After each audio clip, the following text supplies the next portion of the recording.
Thank you very much. Council Chairman Rod, past International President Barry, International Director Tony, distinguished guests, conventioneers, one and all, welcome to the public speaking final of Lions Youth of the Year. It's been a long journey, and in reaching the final step along this path, our contestants have gone through a number of levels, starting with the club final, and I acknowledge all the hard work put in at club level through to state level. A fine group of Lions members have made all this possible. Give them all a hand, would you please? Thank you. There are hundreds of club members who every year go out of their way to contact schools, talk to teachers and students and parents, and convince them that this is a worthwhile experience. And without the work of club chairs, zonies, region chairs, district and state coordinators, we would not be here today. The judging panel is another important part of the process, and I know that the judges at all levels have really enjoyed the experience and are amazed at the quality of our young people. I wish to record the thanks of the National Youth of the Year Committee to judges at all levels throughout the country and look forward to their continued support in future years. There is one more link in the chain, and that is our sponsor, the National Australia Bank. It's now the 20th consecutive year that NAB has sponsored the program, and we understand that this is a record for the length of time that the bank has sponsored any single community-based project. The NAB has now committed approximately $900,000 to the program, and we sincerely thank NAB for this support and vote of confidence in our Youth of the Year project.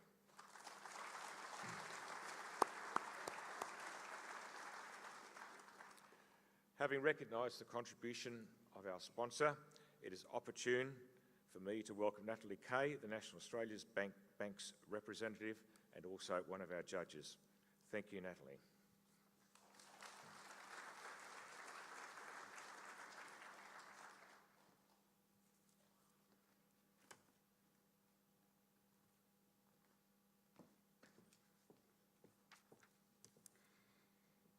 In 2017, NAB embarks on its 20th anniversary of partnership with the Lions Youth of the Year Quest. NAB, together with the Lions, is excited to be supporting this outstanding program, which provides opportunities for young Australians to gain skills and experiences that are invaluable as they progress in their professional and personal lives.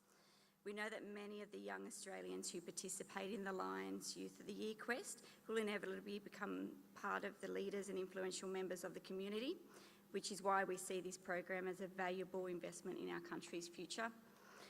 The Lions Youth of the Year Quest also provides our employees with fantastic opportunities to participate as judges throughout all levels of the competition.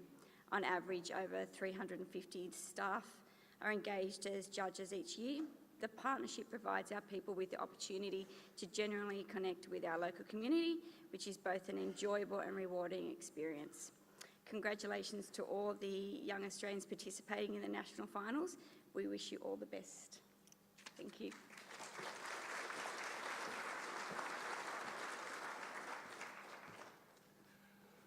Thank you, Natalie. It's now my pleasure to introduce Riley Falls, our 2016 national winner and our reserve judge. Riley attended Christian Brothers College in Fremantle and was sponsored by the Fremantle Lions Club. And I'm happy to say that unlike this time last year, Fremantle had a win on the weekend. Riley excels academically. He got 99 point very much for his ATAR score last year, and he received several certificates and exhibitions for his WACE achievements. He excels on the sporting field. He has just been representing Western Australia in the Under-18 National Hockey Championships, which interestingly, Pakistan won. And he's been representing Western Australia in Underage Championships since 2011. He's currently enrolled at the University of Western Australia, where he's doing an agricultural science major in a Bachelor of Philosophy, without any philosophy, okay?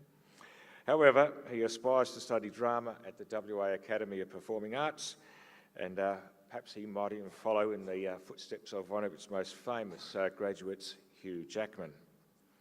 With excellence in academia and on the sporting field, perhaps in a few years he just could be a Rhodes Scholar. He participated in the West Australian Premier's Anzac Tour to Gallipoli in 2015. In his spare time, when he gets it, he enjoys kite surfing, reading, attending the theatre, watching movies, Australian poetry, board games, piano, walking his dog Clem, and listening to music, especially indie folk. Please welcome Riley Fords.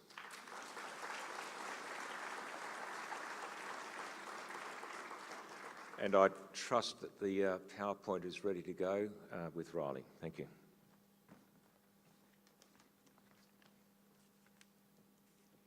Good morning, everyone. Thanks for the introduction, Brian.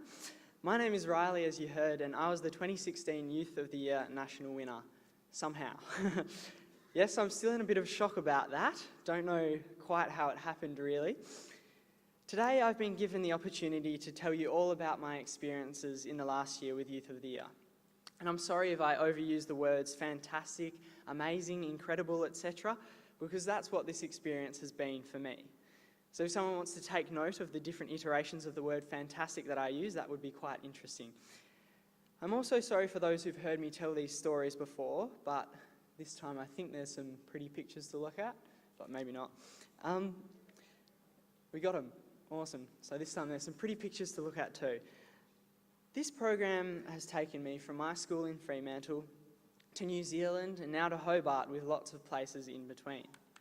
When Margaret Am, who many of you know, came to my school to try and recruit some contestants, I had very little idea of what the program entailed or what Lions as an organisation really was.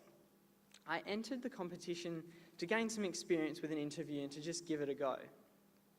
The club finalist list consisted of myself and my best mate, so I saw that as a win-win. Whoever went through, I'd be happy. I ended up winning that and went to the district final, where I actually didn't win, but made the top 3 to go on to state, which I somehow pulled off by 0.28 of a point. That's how close it can be, guys, so good luck, to get to the national final in Echuca last year. That in itself was an amazing experience, and I had a great time interviewing and speaking there, and again, somehow came out as the national winner. From there, the Youth of the Year experience has been nothing short of incredible.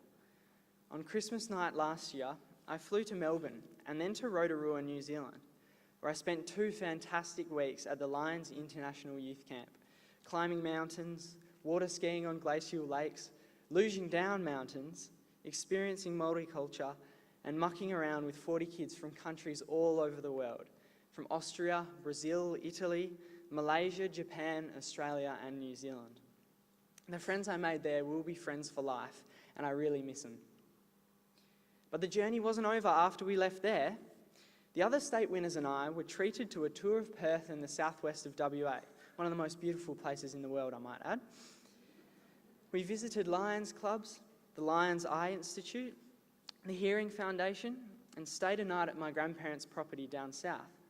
We went shopping in Freo, checked out the sights of the city, and lots more, all in temperatures 20 degrees more than those in New Zealand and those here as well. We also had a reception at NAB Bank in Perth, and I was very surprised at that occasion, because the stereotype and expectation of bankers is they're often tedious, dull numbers people. Is that right, Natalie? Turns out, these bankers were some of the funniest, most entertaining people I'd come across on the entire trip, and you're included, Natalie. So thank you to NAB for having us and for supporting the program for over 20 years now. Your support has made these amazing experiences possible for myself and all the other young people who go through this program. So yeah, that part of my experience was truly unforgettable and really powerful and influential for me. Throughout the program, I've met some amazing people like Thomas, the bus driver from New Zealand. He was hilarious. And including the contestants at each level, who make me feel really optimistic about the future of Australia and the world, to the judges, who've been some of the most interesting and inspiring members of our community, to the Lions International President, Bob Corlett, to an incredible man who walked from Cape York to Cape Leeuwin, dragging a trailer all the way, who was helped out by some Lions clubs along the way as well. But most inspiring, I'd have to say, of all the people I've met along the way, are the Lions themselves. At each round of the competition and each engagement with the Lions I've had since I first started this program, I've met some amazing people who work so hard to make their communities and wider society a fairer and better place. Each time I drive into a country town nowadays, whether it be Augusta or Exmouth in WA, Echuca in Victoria or New Norfolk here in Tasmania, and see that lion sign at the entrance to the town, I feel part of a strong, vibrant global community that have done so much, not just for me, but for wider society in the entire world. So thank you to everyone who's been a part of this journey for me. Thanks to Brian Williams, the National Youth of the Year Coordinator, and his wife Amanda for looking after me this weekend. Rob Meaney, who was State Coordinator last year, and all the Youth of the Year coordinators around the country. To the Fremantle Lions Club and its members for supporting me all the way. And to Margaret Ann, without whom I wouldn't have signed up in the first place. Thank you for supporting and encouraging me through each level, especially through having my school ball the night before and a final dress rehearsal for my school play the morning of the district final. Sorry for nearly giving you a heart attack when I was announced as the winner in Echuca, and for bringing a rowdy, cheeky bunch of kids back to Perth to supervise after New Zealand. Thanks for being like another grandmother for me, for supporting me and inspiring me. Your passion and kindness are incredible. You're one in a million. So thank you, Margaret.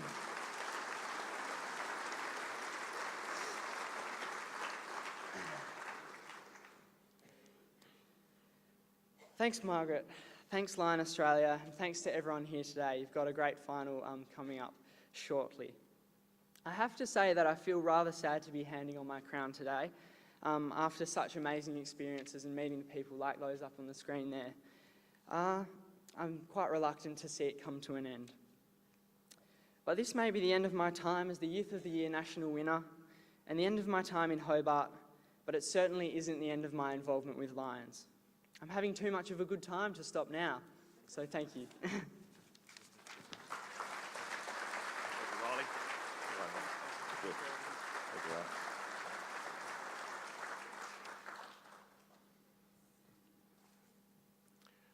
Thank you, Riley, and I'm sure you'll agree who's the most deserving winner of this Signature Youth Project. And now I'll briefly introduce the judges who are right at the very front here, and just please stand as I acknowledge each of you, please. First of all, I'd like to introduce Heather Chong, who is our chairman of the judging panel. She is an alderman for the City of Clarence.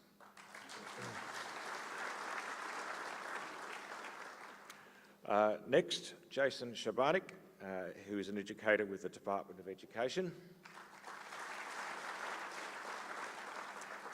Natalie Kay, who's with the National Australia Bank in Launceston. You've already met her. And very familiar to Tasmanian people here, Peter G, ABC newsreader.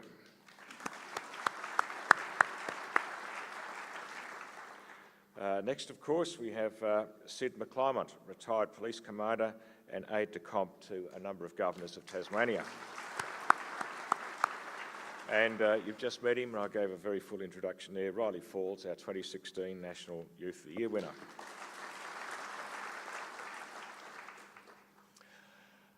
And now, for the purpose for which we're all here, the introductions of our national finalists.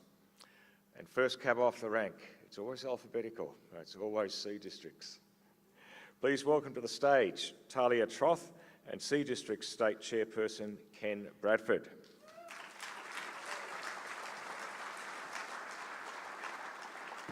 Now, in continuing with the process that we started last year, I'm now going to ask Talia to introduce herself and tell us a little about her. Hi, my name's Talia Troth, as Brian said. I am from Kingston Community School, which is located in Kingston, a very small town on the coastline of South Australia. When I finally graduate school at the end of this year, I hope to take a gap year and then go to the University of Adelaide to study either a double degree in law and teaching. My hobbies and interests are netball. I absolutely love being out on the court and shooting goals and playing all I can. And of course, I have a love of public speaking. Thank you.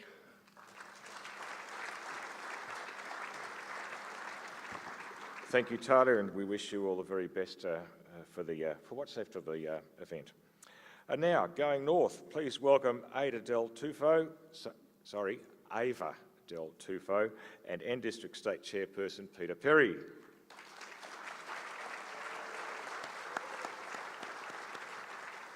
And now Ava will tell us a little about herself. Hello everyone, my name's Ava, as Brian said, and I go to Ulladulla High School, which is a school about 3 hours south of Sydney along the coast of New South Wales, and I'm sponsored by the awesome club of Ulladulla Milton.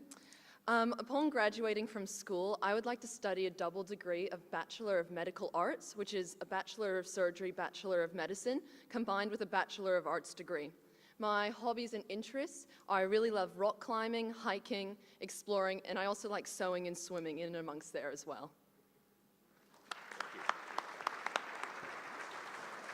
Thank you, Ava, and we wish you well too.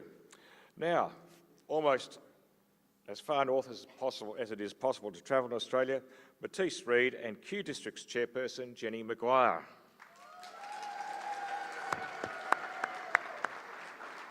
Sounds as though you brought your fan club, Matisse.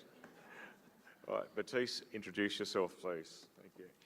Hello everyone, my name is Matisse Reid. I'm currently studying Year 12 at St Monica's College in the very tropical, very warm but very beautiful city of Cairns in far north Queensland. Upon graduating school, I'd really like to study a Bachelor of Laws and International Relations at the University of Queensland in Brisbane. My hobbies and interests include debating and public speaking, learning languages and travelling whenever and wherever I can. I have the privilege of being sponsored today by the Cairns Barrier Reef Lions Club, and I'd just like to take this opportunity to say thank you to all of the members of the Cairns Barrier Reef Lions Club and of course to all of the Lions who are involved at one level or another in Youth of the Year. It's such an amazing opportunity and I really appreciate it. Thank you. Thank you, Matisse, and best wishes for this morning. And now, the local hero, Samuel Watson and T District State Chairperson, Jenny Triptree.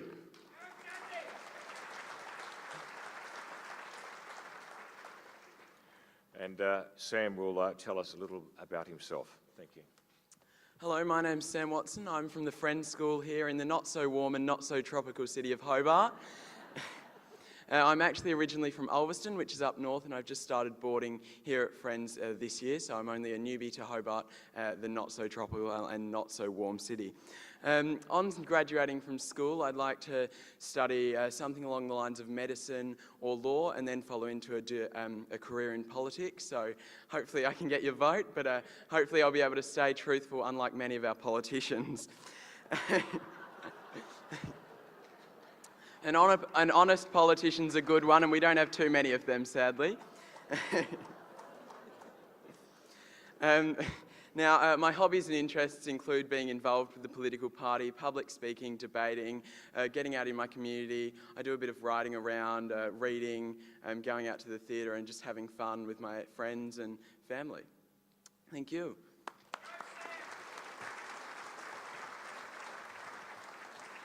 Thank you, Sam, and best wishes too.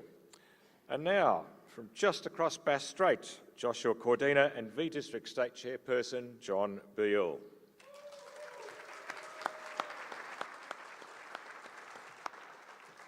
And Joshua will tell us something about himself. Good morning, everybody. My name is Joshua Cordina, as you've just heard, and I attend Suzanne Corey High School, which is in Werribee, in the western suburbs of the city of Melbourne. I've been there since Year 9. On graduating from school, I'm interested in studying something either in the fields of politics or to do with commerce. I'm not exactly too certain at the moment. I'd just like to see where things take me. My hobbies and interests obviously include debating and public speaking. I also play the clarinet and enjoy participating in activities with surf lifesaving. So thank you very much to everybody along the way, be it at Werribee Lions, be it anyone throughout V districts or all across multiple districts, 201. It's a wonderful program. It's been great to be involved with. So thank you.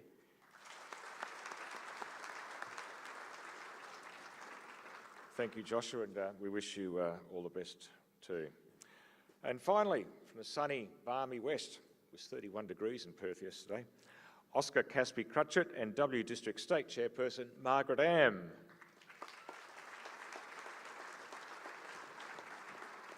And Oscar will tell us a little about himself. Good morning, everyone. Lions, distinguished guests. A bit about me. I'm from Perth, WA, other side of the country, and judging by its weather, it might as well be the other side of the world from Hobart. Some of my hobbies include debating, both inside and outside the household, public speaking. I like to organize events, and I like to volunteer a lot of my time. I study at Mount Lawley Senior High School, and after school I'd love to participate in some traveling, volunteering, foreign aid, and I'd like to go into a career of public service, perhaps politics. I have a strong passion for social and economic justice, and I'd love to continue that. Thank you.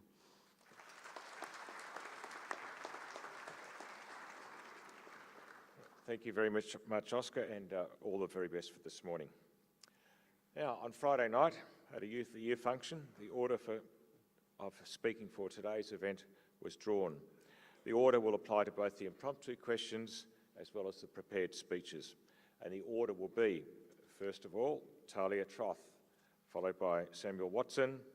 Third will be Ava Del Tufo. Fourth, Matisse Reid. Fifth, Oscar Caspi-Crutchett. And lucky last, Joshua Cordina.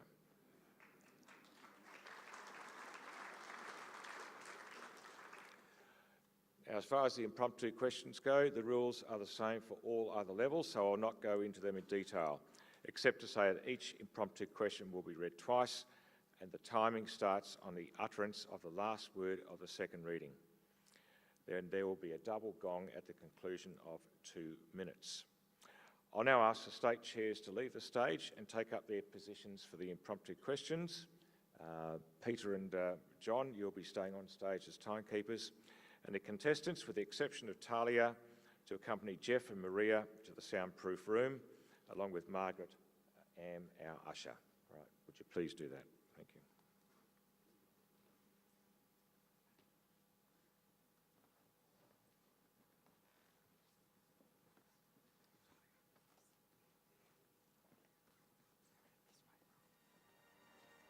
Talia.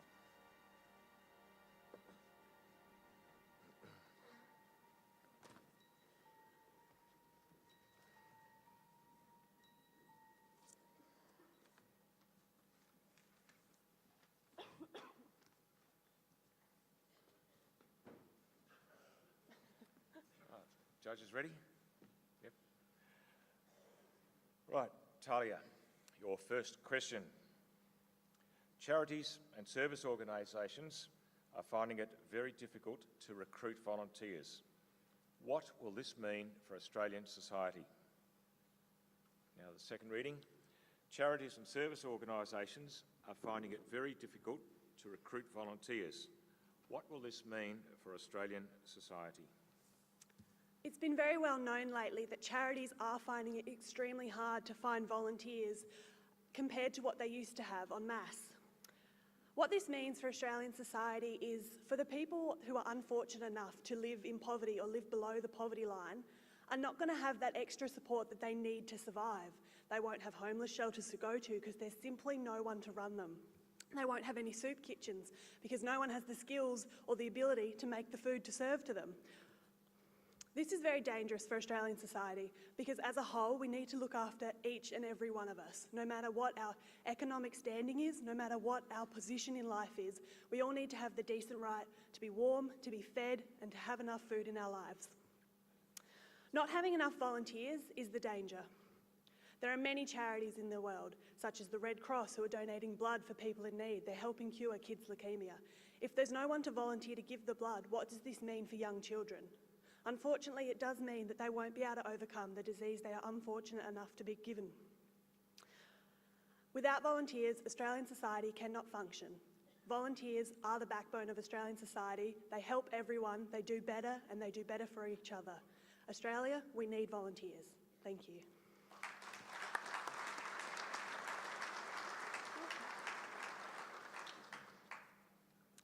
Right, thank you, Talia. Now, for your second question, very interesting one. Ready? Judges ready? Yep, okay. What can be found under your bed?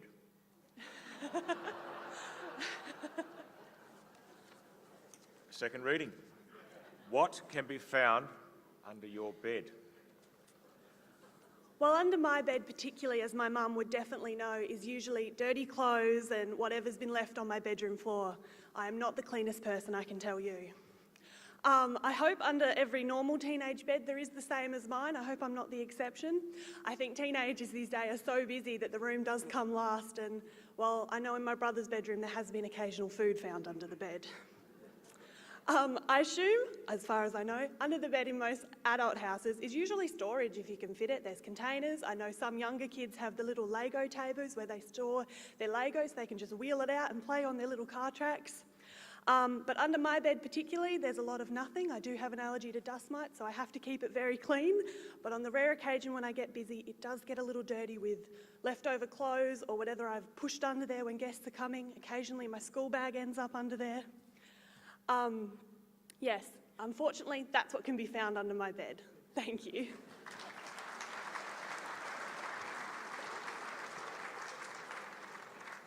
Thank you very much, Talia. Would you please take a seat on stage there? Thank you very much.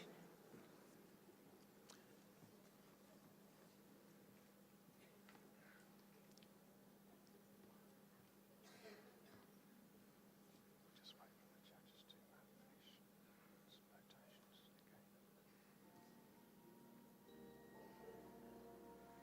All happy? Right, welcome back. Samuel, are you ready for your first question?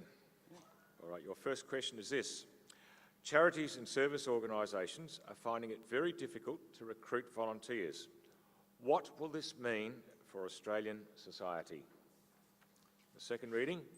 Charities and service organisations are finding it very difficult to recruit volunteers. What will this mean for Australian society?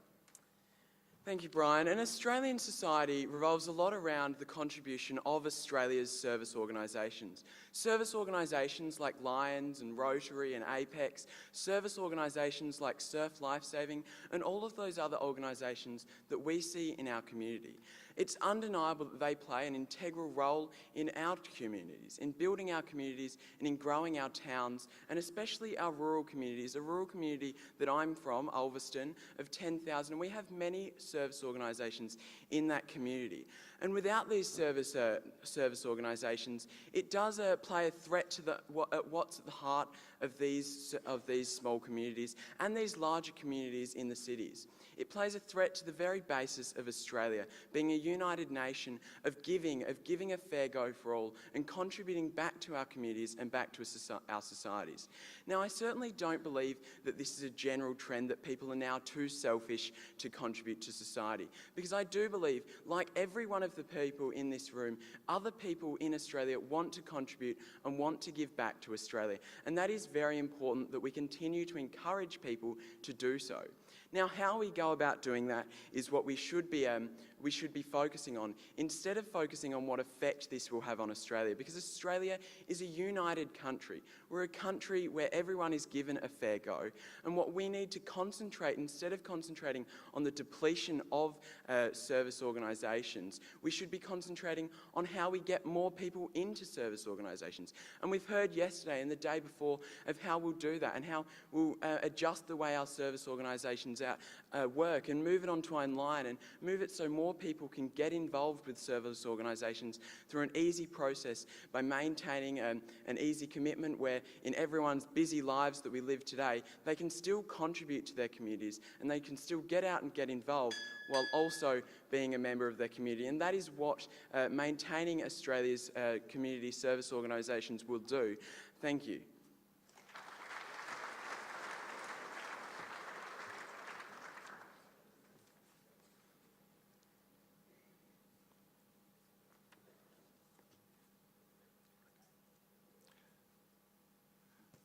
Right, Samuel, your second question, and you're going to love it. First reading. What can be found under your bed? Second reading. What can be found under your bed? Brian, sadly not a lot can be found under my bed because I've just moved to boarding school. But what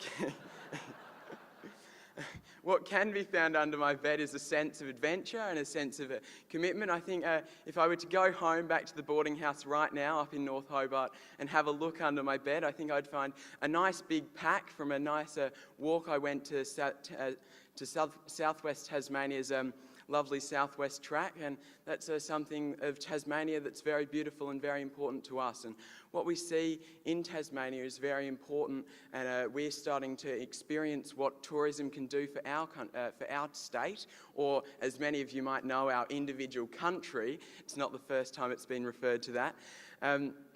That's one thing that can be found under my bed is the remnants of a 9-day walk, which resulted in some very sore knees and the loss of a few kilos and some really amazing mates that I made through the summer holiday period. What else can be found under my bed? There's a few different things that you'll find under my bed. You'll find my surf lifesaving uniform. And my wetsuit probably, my remnants of my commitment to my surf lifesaving club and getting out in the community and contributing back. I believe it's really important, and I've been involved with surf lifesaving for as many years as I can remember. I think I was 4 or 5 when I first held the flag out the front of the competition and I couldn't compete, and now I go out and patrol the beaches on the weekends, and I get involved with some of the volunteer marine rescue stuff through our leadership programs. And other than that, under my bed, I think I can find a few different things. Maybe the markings of a few wrappers on a chocolate, eating some chocolate after a very stressful time studying for a test or some exams that I have this week. But I'll be sure to pick those up tonight so we don't have anyone tripping over any chocolate wrappers. And I'm sure you've all had your stressful chocolate times eating your chocolate wrappers in a stressful day. Thank you.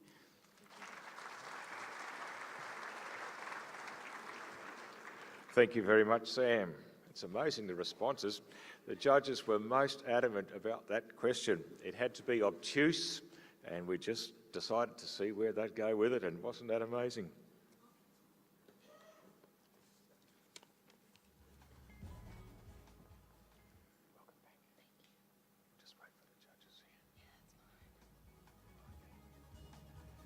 And welcome back, Ava. And here is your first question. Charities and service organisations are finding it very difficult to recruit volunteers. What will this mean for Australian society? Second reading. Charities and service organisations are finding it very difficult to recruit volunteers. What will this mean for Australian society? I think volunteering is the pinnacle of what society needs, and it's the foundation blocks for who we are as a human race, and it's what supports society as a whole. Without volunteers, we would live in a very different world. Look at where we are right now. Pretty much every single person in this room is a volunteer. And look at the amount of work you put in every single day of your life for volunteering for things you are passionate in. Whether it be the Cancer Genome Project, whether it be hearing dogs or story dogs, every single one of you has a passion to volunteer and help your community. Now imagine if that wasn't happening. Imagine if groups like the Lions Club didn't exist. Imagine the world we would live in now. Because if we didn't have new volunteers, they would cease to exist. We would no longer have the Cancer Genome Project funding, and we would live in a very different world today. Volunteers are the pinnacle of who we are as a human race. They continue forward, pushing the boundaries, organizing other people to help out. And as a society and as young people, it is our job to stick our hand up and continue to this volunteering tradition, as it is important for the well-being of our future, but also the well-being of our society and the well-being of the entire world. Without volunteers, the world we live in would be an incredibly different place.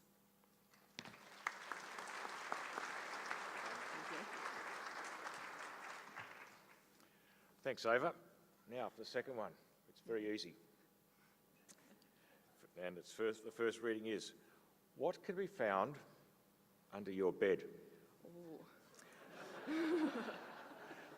Second time, what can be found under your bed? All right, well, first of all, I'm sorry my parents when they're about to find out what I store under my bed, but essentially it's just boxes and boxes of stuff that I don't want to throw away, but I never ever use at all in my whole life. When I was little, I used to have this collection called my Around the World collection, and whenever one of my family members went overseas, they would buy me an item from there. So, for example, my grandmother went to Italy, so she bought me back like this mini Venetian mask kind of thing. Or when we went to Mexico, my parents got me this little pyramid.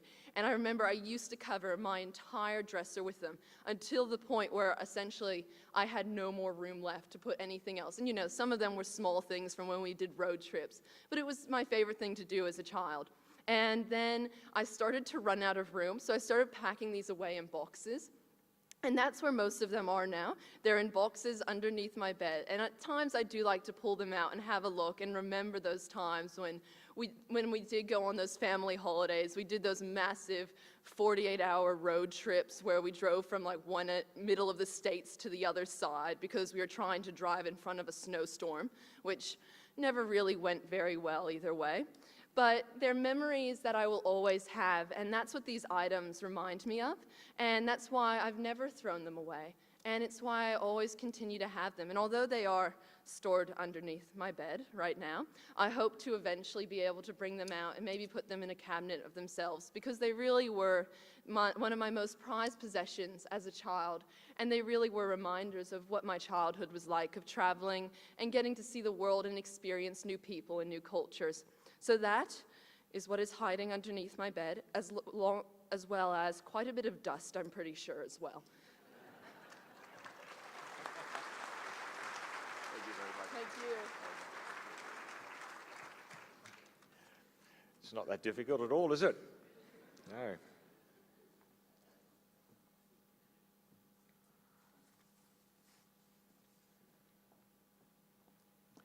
Right, please give a hand for Matisse.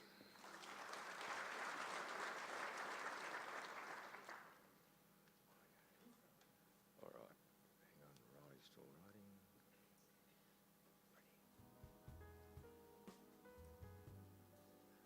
All right, Matisse, your first question.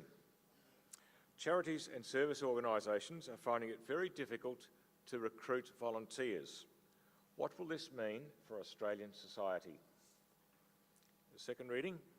Charities and service organisations are finding it very difficult to recruit volunteers. What will this mean for Australian society? Good morning, Chair, Lions members, ladies and gentlemen.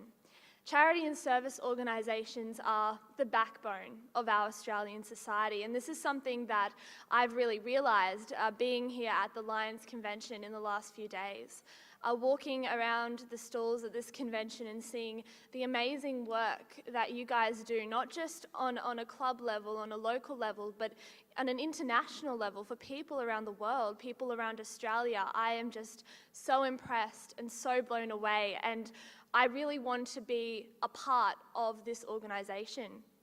But I think the thing is that it's difficult for young people to be recruited into these charity organisations because we don't know of the amazing work that you guys do. When I first started the Lions Youth of the Year in February this year, I was sort of, this competition was advertised to me as, you know, a bit of a resume builder, a good experience, go in it for a laugh, it'll be great.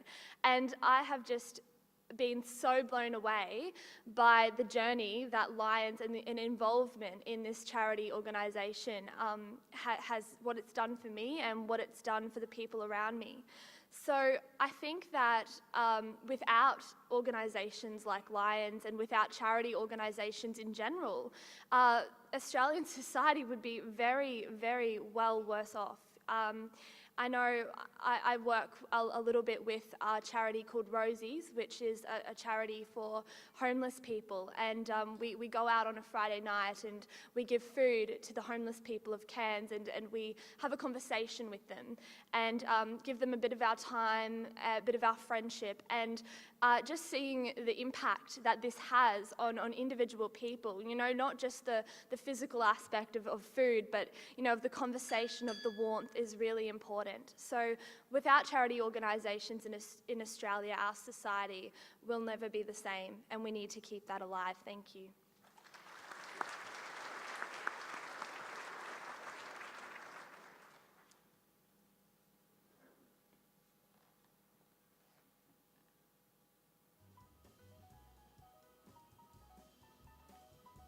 Judges ready? You ready for the second question? Ready to go? And you're going to love this. Okay. You will. All right. What can be found under your bed? Second reading. What can be found under your bed? Good morning again, everyone, and I think I might just say, Mum, close your ears for the next 2 minutes. Well, you probably don't want to hear me talk for 2 minutes about what's under my bed, because honestly, I don't even know. I have a really low bed, and sort of it just gets all of the extras that sort of fall around from around my room. But I think if we're looking at this topic on a bit of a metaphorical metaphorical level, we all have, you know, the underside of our bed. You know, if we look at our bed as our life, you know, we all have, you know, the things that we shove under the bed that we, you know, don't want to look at, that we don't want to think about, that we don't want to talk about. And we all have the under of our bed. You know, there's some situations in our lives that we just don't want to deal with. Some things that can be quite confronting that we like to shove under our bed and not think about until we have to do the next spring clean. And, you know, I think that can be quite a harmful thing, and it's really an important skill to be able to take situations that seem confronting, that seem, you know, icky and confusing, that we don't want to deal with, and go out and deal with them. And I think that can be applied to our own relationships in our own lives. I mean, a lot of the time, and I find this in my own life, and I'm sure that everyone here today has had a similar situation, when you find yourself in a disagreement with someone, or something upsets you, and you sort of, you have, does anyone else rehearse their arguments in the shower? And you think about all the things that you're going to say to someone, and all the things that you're going to speak your mind, and then you sort of meet with them face to face the next day, and it doesn't come out, and you put your resentment and your anger and your frustration, you shove it under the bed.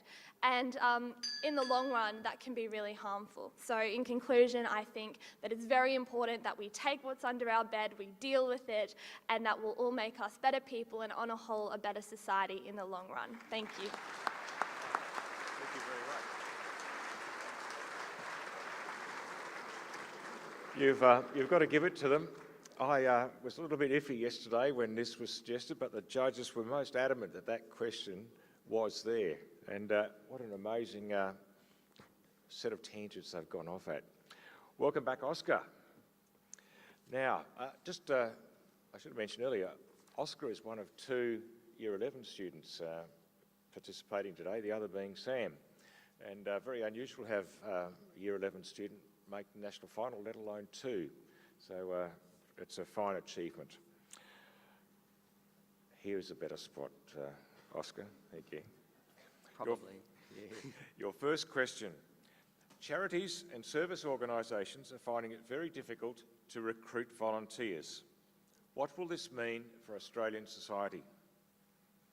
Now, second time round. Charities and service organisations are finding it very difficult to recruit volunteers. What will this mean for Australian society? Charities and service organisations are a completely and undeniably invaluable part of Australian society. The generosity, the altruism that they promote, without it, there would be a very large gap to fill. For me, as someone who volunteers myself, whenever they can, it is disheartening that numbers are going down. Because at the end of the day, the work that groups like the Lions or Rotary or the Red Cross or Amnesty International, the work they do, it can save lives. It can change the courses of people's existence. I think that without these organizations, without high rates of recruitment, all of Australian society will be in danger. A lot of the time, the work that these organizations do simply can't be filled by say, the government, because the committed, the unquestioning nature of these organizations to always help when it's needed, to always be there, to always provide relief every weekend, every weeknight, that kind of stuff can't just be replaced. Therefore, I believe we should all put it on ourselves to, as I'm sure you all are right now, be part of service organizations and to encourage people, encourage our communities to join and remind them that it can make a real, significant difference. Thank you.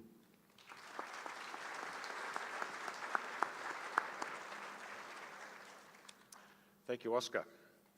I'll say the same to you as I've said to the other four. You're going to love this one. It's easy. It is very short and simple. Oscar, what can be found under your bed? Second reading. What can be found under your bed?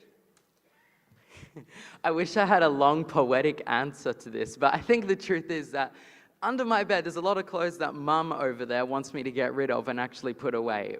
But there's also a few books there which I've been meaning to read. I do this thing where I will start a book. Usually I love reading biographies. I'm going through Julia Gillard's at the moment. And I'll start reading it and I'll get really, really, really into it. And I'll be reading it every night, hundreds of pages.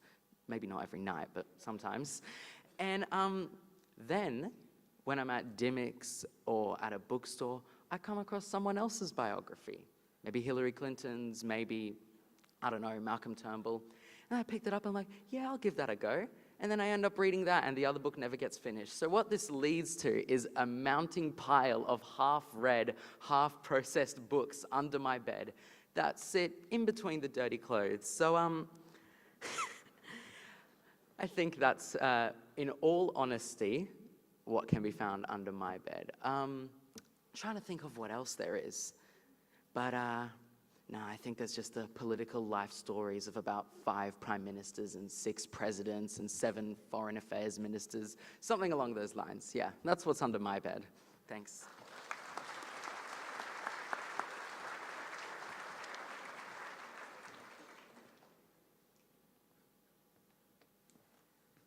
Thank you, Oscar.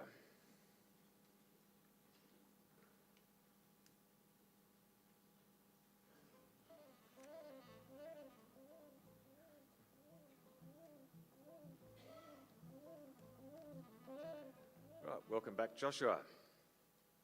Ready? Okay. Your first question, Joshua. Charities and service organisations are finding it very difficult to recruit volunteers. What will this mean for Australian society? Second time around, charities and service organisations are finding it very difficult to recruit volunteers. What will this mean for Australian society? The ability to care for one another in their times of need and the ideas of mateship and camaraderie are often what I'm told are at the very centre of Australian society and the Australian identity. Being told that charities and service organisations are finding it difficult to recruit additional volunteers may, in fact, begin to spell the end of some of this great movement that we have seen throughout our history. Much of Australia's activities, be it in emergency services or be it in simply being able to help one another in, for example, the many activities that Lions do, rely on the work of charities, service organisations and volunteers. I, as an individual, have also had some experiences to do with this change. Being a member of the Lifesaving Club in Altona, it's all too common for people to assume that we're not, in fact, a volunteer organisation providing of service to our community, but rather paid public servants who should be able to go the extra mile to help people with whatever they would like whilst they're at the beach. I'm not only concerned by this change, but do still have a sense of optimism and hope. I believe that if we can modernise the Australian identity and get people to be involved with this idea of understanding exactly how important charities and service organisations are to each and every one of us, we're likely to be able to stem this tide. If we can inspire people, perhaps through our stories, perhaps through statistics, or through millions of other means, to get people to understand how important these organisations are for us, are for them, and are for our country, we can hopefully see a positive change in the future. That's what I would hope for and what I would advocate for in terms of where Australian society is going.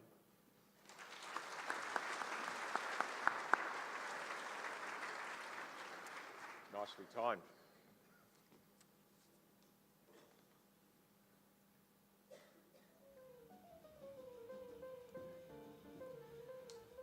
Now, as I've said to the others, you're going to like this one.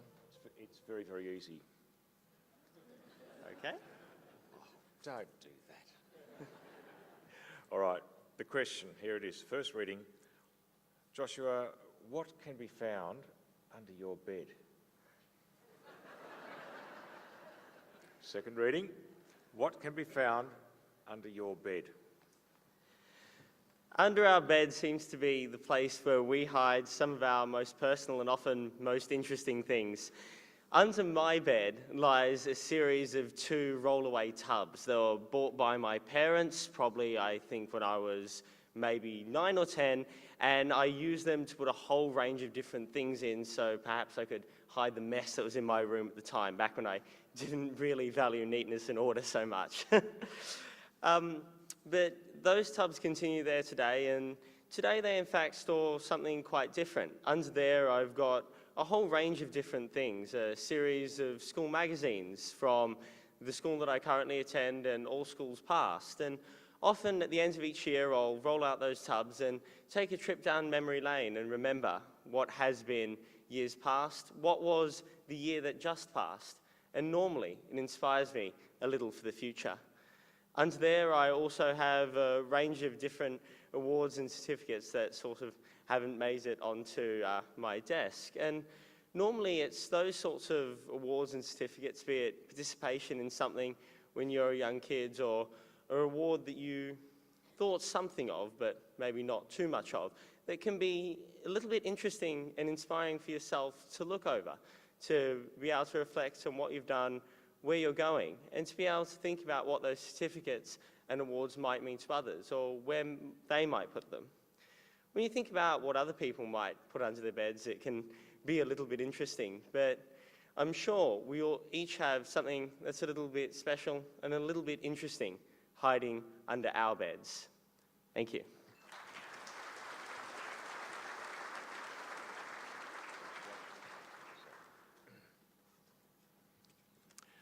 Thank you very much, Joshua.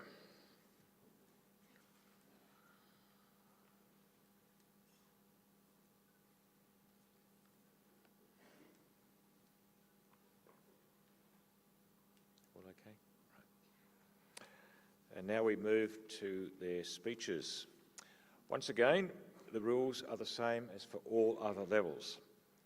Timing will commence on the utterance of the first word. A single gong will sound at 4 minutes and a double gong at 5 minutes. As announced earlier, the order of the public speaking will be the same. So without further ado, I will call on Talia to present her speech, which is titled Living with Dyslexia.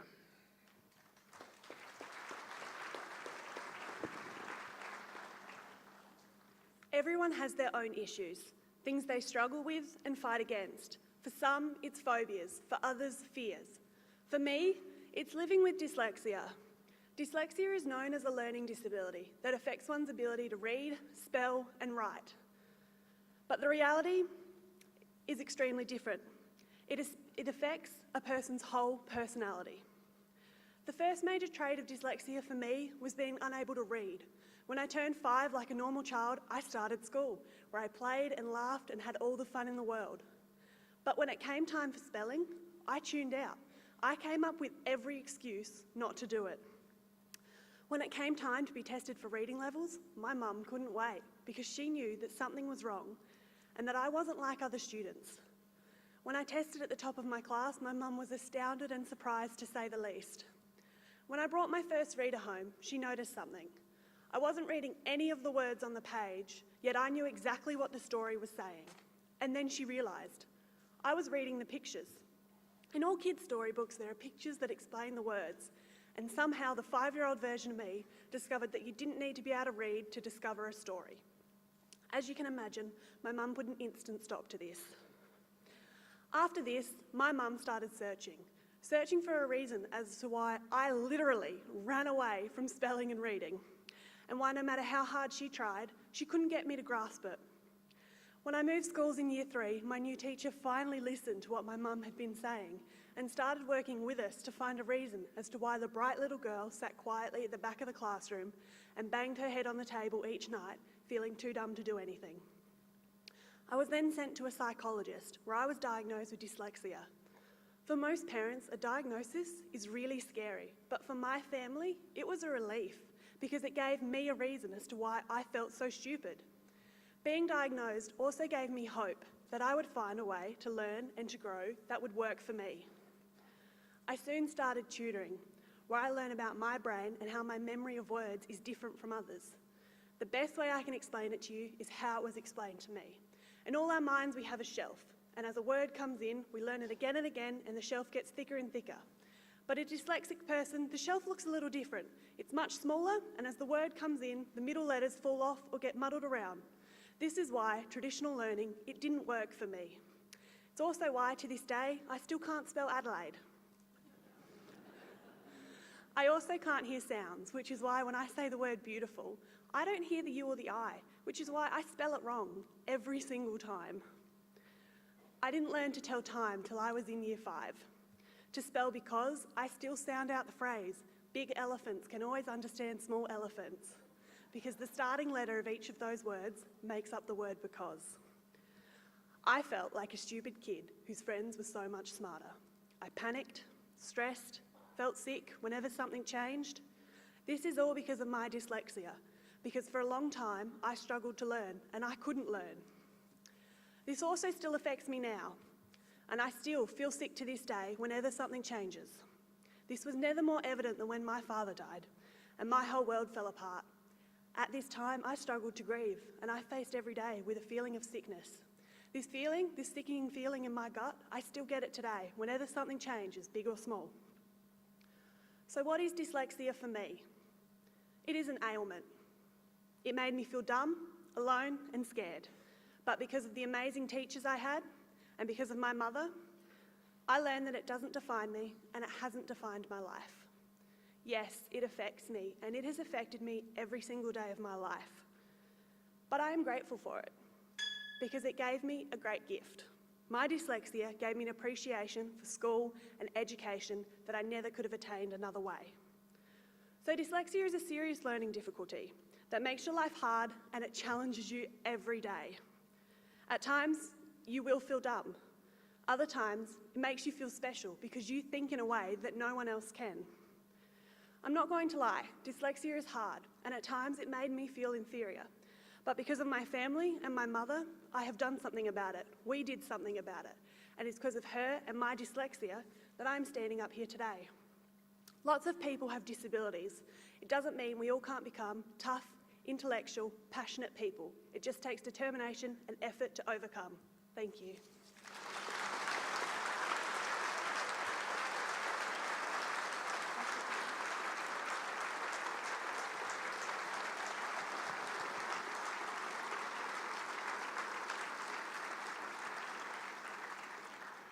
Thank you very much, Talia.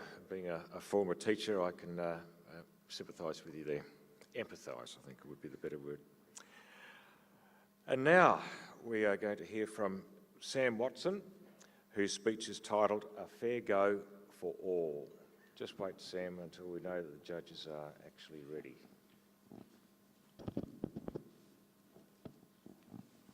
Right, away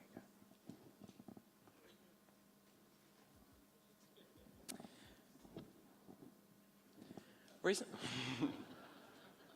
Recently, I stood on the corner of Murray and Macquarie Street here in Hobart, holding an amnesty sign that said "Fair Go for Refugees." A young student in the land of the fair go, asking for one thing. And although the overwhelming support made it clear that the majority of people want a fair go for all, a few voices made me question why I was there.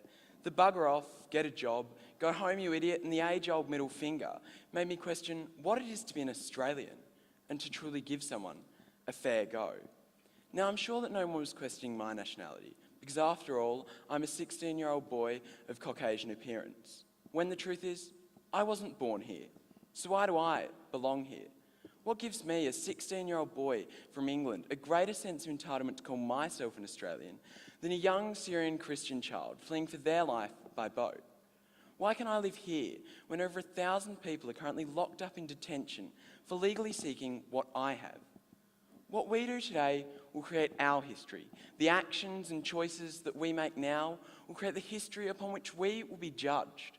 We as individuals and as a nation have a responsibility to ourselves and to our children to create a history of which we can be proud, a history that gives a fair go for all. Currently, Australia is ranked 67th in the world for the number of refugees we take in per capita. We can do better than this. We need to think carefully about the history we're creating currently and what we as Australians can do to honour our human rights obligations. As we gather here today, the sad but true reality is that millions of people like you and me, people with family, with friends, lives, homes, people with hope, the hope that one day their children will live in a safe and free country where they can live in peace and fulfil their dreams. Is this so much for a person to ask? Living in such a fortunate country, it's easy for us to forget the hardships that so many people face globally. But what we as Australians and as global citizens must do is remember that these are people like you and me, people that need our help and support.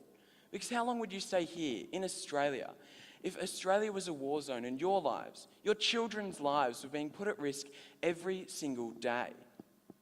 What is it to be an Australian? This idea of one Australian culture underpins so much of Australian political discourse today, when the truth is, there is no one type of Australian. Australia is a country built on immigration. Where are your ancestors from? How many generations of your family are Australian? We are all boat people, whether it be 50,000 years ago on small canoes, 200 years ago on tall ships, 50 years ago on a cruise liner fleeing World War II, or today on a plane or a boat. The Australian identity is created and enriched by our diversity. We're surrounded by the contributions of recent and historic immigrants and refugees. Australia is enriched by their contributions every day. A great example of this is one of my friends, Dom. He's still waiting to find out if he can stay here in Australia.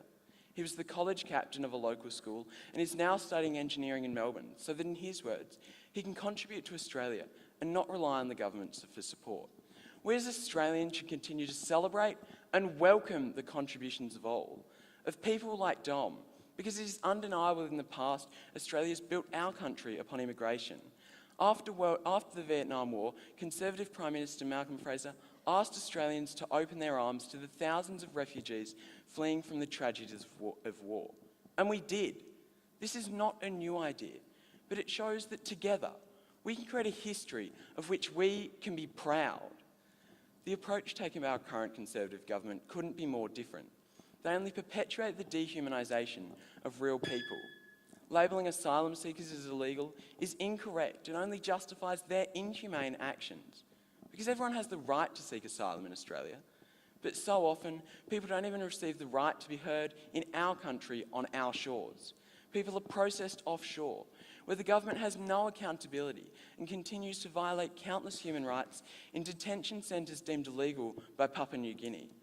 Australia is condemned by the world for this, but our government continues. When people are burning themselves alive in these centres, should we not speak up? Should we not change something? With 65 million refugees globally, we may not be able to fix this crisis, but we have our role to play because we as a country have an obligation to help people, to hold our government to account, to ensure the future of our diverse nation, and most of all, the opportunity to create a history of which we as Australians can be proud. Thank you.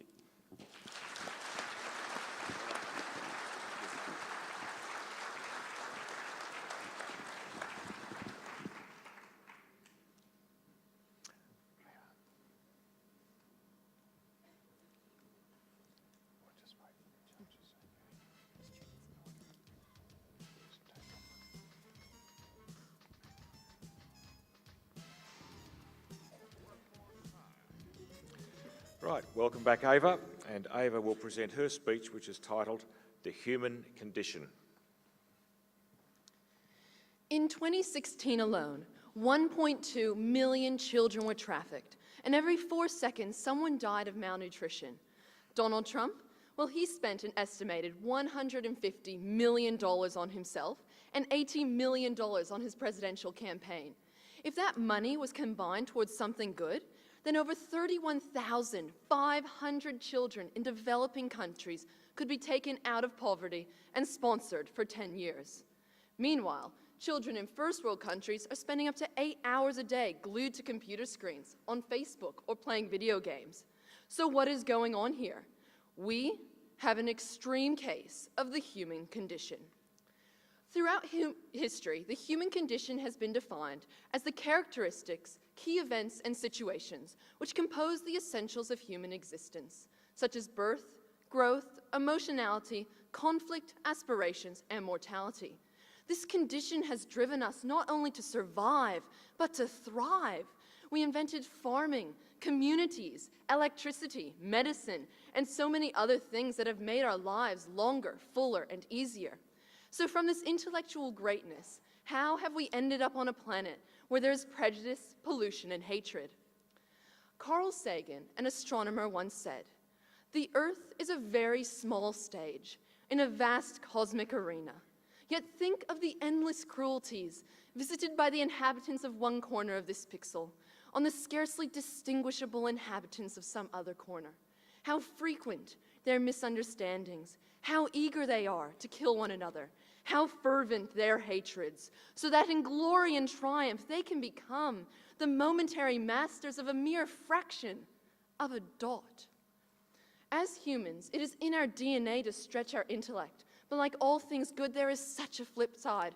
We walk close to a line that seems so tempting to cross, the grass is always greener type phenomena. I like my money, so I want more. I like my possessions, so I want more. We live in a world of contradictions and extremes, and when you combine this with our insatiable need for information that is fueled by the media, we are given easy access, consequence-free, to all the highs and lows of humanity. We can watch the world from the comfort of our armchairs, and then we just switch off and move on. We are armchair warriors with ADD. So, you're probably all sitting out there right now thinking I am one depressed and cynical teenager. But you would all be terribly wrong. If I can name the mess we are in the human condition, then I can also name what I refer to as the new human condition, because I am a human optimist. This new version of the human condition begins in rooms just like this one. This room of lions is part of a global organization that is making a positive impact the world over. Now, before you think I'm flattering you all to get an edge in this morning, I shall move on. Recently, I was at Westmead Children's Hospital for work experience, and a doctor took me to see a baby and said, "This is my favorite baby, and every day I come and I hold her, because I know she's going to die. But it's newborns like this that make me come to work every single day, because it's my dream that one day this won't have to happen." Then there's Malala Yousafzai, who despite being shot by the Taliban, continues to crusade towards her goal of equal rights for all girls. I believe that this new human condition will prevail because every good deed makes a difference. We have a desire to create and not destroy, to love and not to hate.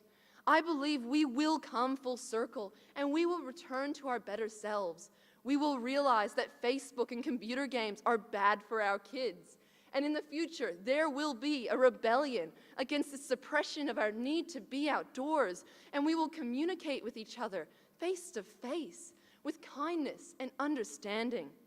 Now, you're probably all sitting out there right now thinking, I am not a depressed teenager. I'm definitely a delusional one instead. Well, maybe I am, but I have decided to follow the good example laid out by yourselves and others, and I am going to take as many people as I can along with me. I am going to follow a path of kindness and empathy. I'm going to build my life to be positive, and I'm going to help as many people as I can along the way. This new human condition will be a catchy little phenomena, and all you need to join in is enthusiasm and good intentions. Watch this space. Now, who's coming with me? Thank you. Thank you very much, Ava.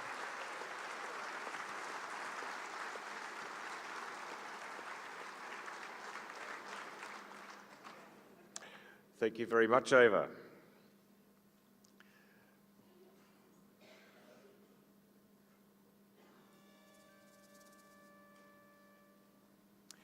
And now we're going to hear from Matisse Reid with her speech titled The Price of Progress. Good morning, Chair, Lions members, ladies and gentlemen. 3 million years ago, our ancestors first walked upon the earth. In those first tentative moments of our own being, we were the witnesses to our development, our own advancement, our own progress. Since that time, progress has set the tone for the great forward march of humanity. Could we imagine a world without antibiotics, air travel, or, particularly for us in Australia, air conditioning? For most of us, our experience of progress has been overwhelmingly positive. Progress brings comfort, prosperity, and security. But today, ladies and gentlemen, we stand at the crossroads of progress. Because while our view from the high road proclaims progress and the prosperity that attends it, the view from the low road is not so endearing. On the low road, the way is not smooth, progress less determinable, prosperity in no way assured. There is always a price to pay for progress. And it is a confronting reality that the price of our progress is born out of the suffering of many. This price of progress is chillingly evident when we consider the impacts of our technological consumerism on the developing world. Take, for example, the Democratic Republic of the Congo, a country being ripped apart by a bloody civil war that has claimed over 5 million lives. And what is the cause of this war? Well, the cause is the price of progress, the West's insatiable desire for rare earth minerals. These are the vital components of tin, tungsten, and tantalum that are critically used to manufacture our televisions, mobile phones, and computers. While we in the West turn over our technology at a rapidly expanding rate, we spend $9.5 billion on technology every year in Australia. Those who mine these minerals in the Congo live in the most appalling and horrifying conditions. Ladies and gentlemen, here is the dark heart of the price of progress. Here is the double-edged sword. We love and depend on technology, but we must have the courage to question the ethical codes that surround these industries so that the price of progress is not disproportionately borne by the poor of the world. Yet another example that might cause us to reflect on the price of progress is the FIFA World Cup. Heralded as a celebration of international sporting unity, it is the most widely followed sporting event in the world. Now, I must confess, I enjoy sitting back and admiring the talents and physique of these athletes as much as the next person. But what many of us fail to realise is that there exists a deep ethical controversy surrounding the development of world-class sporting facilities for this competition. Let me take you to Qatar. Qatar is the country hosting the World Cup in 2022 and is in the midst of a construction frenzy as they spend over $100 billion on infrastructure. But Qatar's building Free for All is set to cost the lives of at least 4,000 migrant workers before a ball is kicked. When all is said and done, if every worker who has died takes a seat in this arena, one whole bay will be filled with the dead. The price of progress is all too often measured in the bitter cup of human suffering. To appease the price of progress, thousands are denied food, water, education, futures, all fundamentals that we claimed as our birthright when we first walked the earth those 3 million years ago. But ladies and gentlemen, the price of progress need not exact such a cost. There is a simple and logical solution. As intelligent consumers, we must be willing to pay a fair, perhaps an increased price for those goods we desire. And in so doing, we might ensure that progress and prosperity are more equitably shared amongst all people, so that everyone gets a fair go. Because progress with a price is not really progress at all.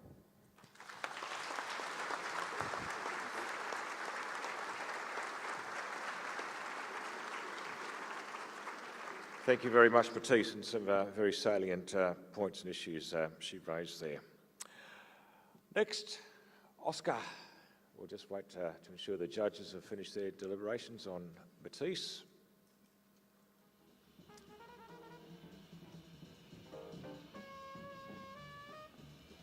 All okay?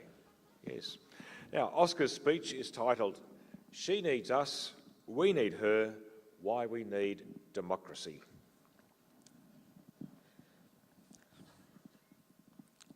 People once died for her. Once they would travel oceans just to feel her warm embrace, just to bask in a slither of her light. We fought so hard for her. But, ladies and gentlemen, democracy is dying. If we don't act, and soon, it can only get worse from here. Of course, we need democracy. But now, more than ever, democracy needs us. The arguments against democracy are cunning. They are manipulative in their nature because often they don't go after democracy as a whole. Rather, they strike it piece by piece. Most anti-democrats wouldn't dream of stating that they tear down Lady Liberty, but they will, bit by bit, strip her soul and seize what she's achieved. The halls of Istanbul were once regarded as a beacon of democracy and modernism in a region plagued by insecurity and extremists, but that beacon died. Even in the land where the people banished the sultans, they were born again, this time with thunderous applause. And on April 16th, the Turkish people voted to give their leader sweeping executive powers. They voted to strike down democracy. Elsewhere, regions of the world which for decades buckled under authoritarian communism have recently cast off their chains, only to slip into the same patterns which led to the gulags and the purges of yesteryear. Fundamentally, it only took 20 years to drag those nations back to square one. And let's not forget what happened in 1933. The German democracy voted in its own executioner, one who went on to engineer the final solution. It doesn't take long to turn ballot boxes into bullet holes. History teaches us this, and history teaches us that as much as we'd like it to be, democracy is not eternal. It's not the sun in the sky or the soil beneath our feet, because we have to fight for it, to demand its presence, to confront its adversaries. Because if we don't, if we dare turn away, if we dare let them slowly extinguish that torch, then we might just end up with a Führer of our own. Of course, Australia is lucky. We have a rich tradition of democracy and political process and the fair go that we are proud of. But make no mistake, what happened in Russia and what is happening in Turkey can happen anywhere. It can happen here. Ladies and gentlemen, we all vote for different parties. We all have different outlooks. And that's a strength. I believe it's part of what makes our society great. But some see weakness in plurality. Some wish to put up walls, not just along borders, but through the communities we love. They speak of strong leaders and security, but they divide us more than anyone. And they lie. They tempt us to take steps down the slippery, slippery slope to authoritarianism. I ask that we say no. That we transcend the borders of left and right and see the web of lies for what it is. I ask that even in these dark times, that we hold the torch of democracy high and stare boldly into the eyes of its adversaries, declaring without fear that we will never wear chains again. Thank you.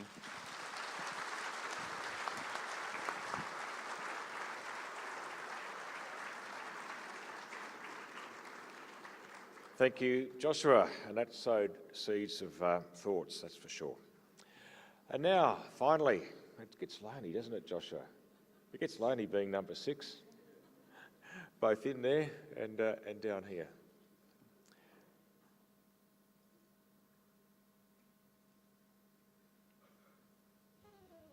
Ready. Now, Joshua, it's finally your turn. And Joshua's speech is titled, Stress in the Modern World.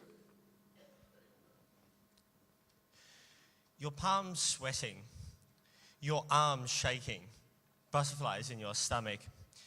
Think back to the times that you've experienced these. Maybe it was when you were about to make an important financial decision, or maybe sit a test that you thought was really important. Or it might have even been before a pivotal sports game. The fact remains that in modern life, we all experience stress differently. Different people in different ways across different lives. But I wanted to take a moment to explore why people are experiencing increasingly high levels of stress, despite our living standards consistently getting better. Human beings are progressing at an incredible rate. Our life expectancy has improved more in the past 200 years than in the previous 2,000. In developed countries, we have access to food in such quantities and at such low prices that most of us, unfortunately, could afford to overeat. And this puts us in an interesting position. It seems to be that we've replaced the stress and anxiety of running away from a natural predator with the stress and anxiety of acing every test we sit. We've replaced the fear that comes with not having food for the future with the fear of not looking the trendiest at the party or giving someone the wrong impression when we're walking down the street.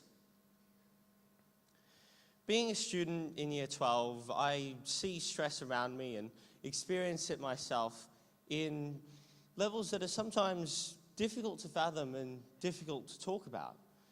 It's not uncommon for me to see close friends of mine coming out of tests or exams, tissues in hand, wiping up tears or jittering out of anxiety. It's not uncommon for me to hear stories of people being up late into the night, sick with stress. So, what was stress originally for? Stress was meant to allow us to pursue a fight or flight response, to allow us to buckle down against a natural predator or run far, far away from it. But in the modern world, stress just seems to make things more difficult. If you're feeling incredibly stressed, it makes it that bit more difficult to be able to finish the last hour of your troublesome exam, or to be able to think clearly about making the fashion choice that you really want, if that even matters. And over time, it can cause you to become terribly, terribly sick. So, why are we in this position? Is it because we see these things to be as important as our survival? Most scientific research would suggest that we associate stress not only with our basic survival, but with anything that we perceive to be important at the time. So what gives undue importance to what are pieces of paper? What is it that gets people so worked up about giving the right public impression or making a financial decision that'll make them that little bit richer? Are we people who are incredibly concerned about how others perceive us? Are we sitting, like our ancestors, naked and vulnerable in our own identities, unwilling to take our own journey? Can we see a complex and challenging future rising up like some sort of dinosaur before us? Is this who we've become as human beings? It seems to be that we need to be able to do a few things to get hold of our stress, to remember some of the fundamental facts that have made human life so wonderful. We sit in a position where for the vast majority of people sitting before me, tomorrow the sun will still rise. Tomorrow you'll still wake up to probably have a choice of many foods you'd like, to be able to spend time with friends and family. These simple pleasures can often give us a great sense of important perspective and can perhaps allow us to take charge of stress. For those of us who do not have the ability to get a handle on this perspective, it's not appropriate for us to simply, as a society, cast them into dismay. We should be working hard to foster a culture where people have the will and the courage not only to be able to speak up about stresses or anxieties, but to be able to take charge when their arms start to tremble, palms start to sweat, and butterflies enter their stomach. Thank you.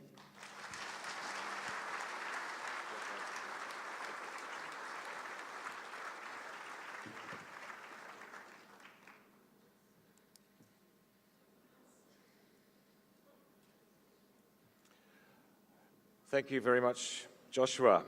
Once again, every year in fact, I think we've witnessed a fantastic array of talent in our 6 finalists.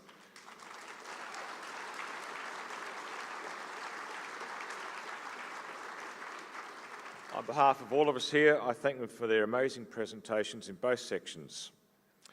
Now, I know that most of you have picked a winner, but you've picked a public speaking winner.